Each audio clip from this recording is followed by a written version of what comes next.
आपने एक सवाल पूछा था वायलेंस को लेकर, तब उन्होंने जो जवाब दिया, बंगाल की राजनीति में जो अभी चल रहा है इसका इंपैक्ट आप देख रहे हैं? बहुत। और ये मतलब इसका दो असर था।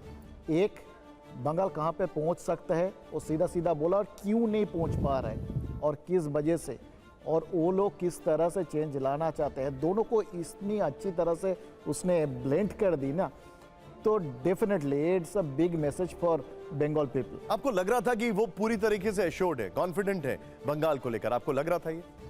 एकदम लग रहा था कि वो शॉर्टेड है, किस बारे में बात करना चाहिए, बंगाल में असली मुद्दा कौन सी है। आपको लगता है कि अब जब ये इंटरव्यू ऑन एयर जाने वाला है अब से कुछ ही क्षणों के अंदर, तो इसका रिएक्शन वहां दूसरी तरफ से बहुत आने वाला है? बहुत बहुत, क्योंकि वो ऐसे कुछ बातें किया शायद अभी तक ये हम लोगों ने, उसने बहुत बार बंगाल में आए, बहुत सारे कार्यक्रम किया। अच्छा, एक चीज हमने और देखी, उन्होंने कोर इश्यूज को हिट कर रहे हैं बंगाल में, कोर इश्यूज को हिट कर रहे, और उसके साथ साथ तो मैं बोल रहा कि वो डिफरेंट जो मीटिंग्स पे वो जो भाषण दे रहा है ना, उसमें कुछ चीज़ें उसने कभी बोला नहीं जो इस इंटरव्यू ने बोला, तो उसी पर मेरे हिसाब से खलबली मच गई। ममता दीदी का कोई इस पे, इसके बाद आपको लगता है रिएक्शन आएगा? वही मैं बोलने जा रहा था कि ये देखने के बाद तो बहुत कुछ होगा बंगाल में। कर्नाटक की राजनीति की अगर बात की जाए, नंबर्स, कर्नाटक में क्या नंबर्स होंगे, कर्नाटक की राजनीति में क्या स्ट्रैटेजी होगी, कर्नाटक को लेकर बड़े इंटरेस्टिंग सवाल रंगनाथ जी ने पूछे। अब जो सवालों के जवाब आए वो क्या तूफान लेकर आएंगे, आपको क्या लगता है? 28 सीट्स में 14 सीट्स को चुनाव हो चुका है दक्षिण में, कर्नाटक का दक्षिण में। दक्षिण पतेश्वर कौन हो सकता है? एंड उत्तर में होने वाला है, उत्तर कर्नाटक में उत्तर पतेश्वर कौन हो सकता है? कितना जीत सकता है बीजेपी? एंड चुनाव होने के बाद कर्नाटक का राजनीति बदल सकता है? ये सब हमने बात किया है।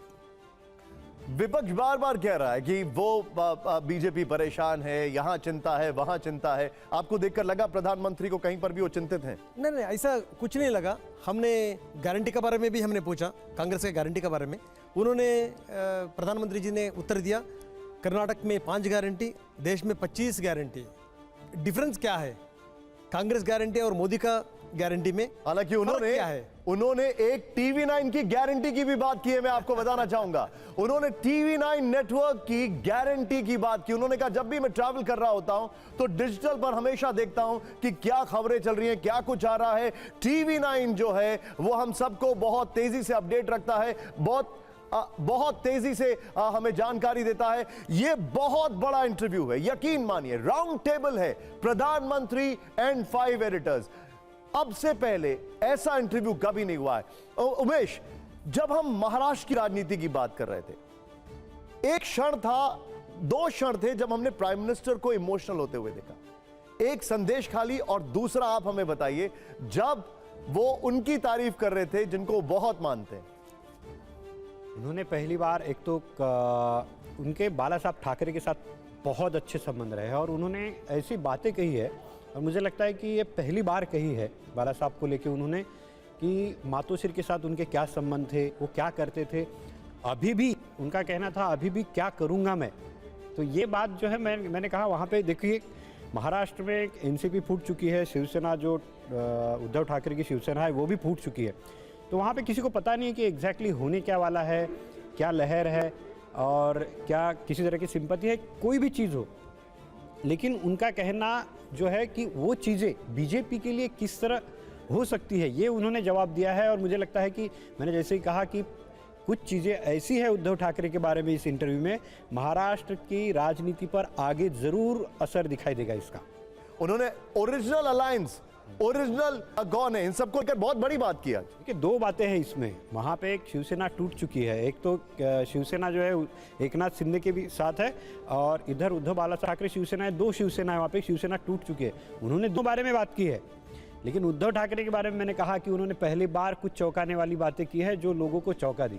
और आप सभी को मैं बता दूं, ये इंटरव्यू आपको मिस नहीं करना है, क्योंकि ये देश का सबसे बड़ा शो है एंड 5, और प्रधानमंत्री एंड 5, वो भी राउंड टेबल पर।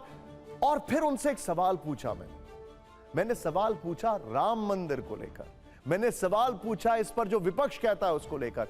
बड़ा रोचक जवाब, बड़ा रोचक जवाब है। उनका जो जवाब था वो अगर सीधे तौर पर कहा जाए तो वो जवाब पॉलिटिकल आंसर नहीं था, वो आंसर पॉलिटिक्स से बहुत दूर था। आपको जरूर देखना चाहिए वो उन्होंने क्या जवाब दिया। अच्छा, जब हम बात कर रहे थे, देखिए यहां पर अलग अलग स्टेट्स की बात हो रही थी। यकीन मानिए प्रधानमंत्री and 5 editors at round table में हर स्टेट का रिप्रेजेंटेशन था। आपको मैंने दिखाया महाराष्ट्र की बात कर रहे हैं, हम आंध्रा और तेलंगाना की बात कर रहे हैं, हम बंगाल की बात कर रहे हैं, गुजरात की बात कर रहे हैं, कर्नाटक की बात कर रहे हैं। मैं खुद वहां पर मौजूद था। बंगाल के ऊपर आज अमृतांशु जी उन्होंने काफी ज्यादा पॉइंटर्स रखे, काफी बड़ी बड़ी बातें की, और बंगाल को लेकर एक मोमेंट ऐसा आया जब उन्होंने बताया कि वहां पर क्या गड़बड़ हो रहा है। आपको लगता है कि अब जब ये इंटरव्यू जाने वाला है, टीएमसी के जितने भी लोग हैं सिर्फ ये इंटरव्यू देखेंगे और फिर कुछ ही मिनटों के अंदर, कुछ ही घंटों के अंदर उनका रिएक्शन होगा, क्योंकि आप उन लोगों से भी भली भांति संपर्क में। सच में निशद, क्योंकि देखो वहाँ पर ये लेके बीजेपी सपोर्टर्स या टीएमसी सपोर्टर्स सबके अंदर, क्योंकि ये करप्शन का जो बात है या हिंसा का जो बात है, इसको लेकर सेंटर क्या करेगा, क्योंकि अभी इतना एजेंसीज वहाँ पर है, सारे लोग वहाँ पर ईडी है, सीबीआई है, आईटी है, एनआईए है, तो सारे इतने सारे लो एजेंसीज वहाँ पर काम कर रहे हैं, उन पर आरोप भी है, टीएमसी ने लगाया है पलटा आरोप। तो ये सारे चीज़ों में लेकर जब एक खुलासा होता है, जब एक रिएक्शन आते हैं एकदम खुद प्राइम मिनिस्टर से, तो ये तो सबका अंदर तो खलबली मचेगी। सब देखेंगे, ये क्या देखना चाहिए कि क्या होगा सबका।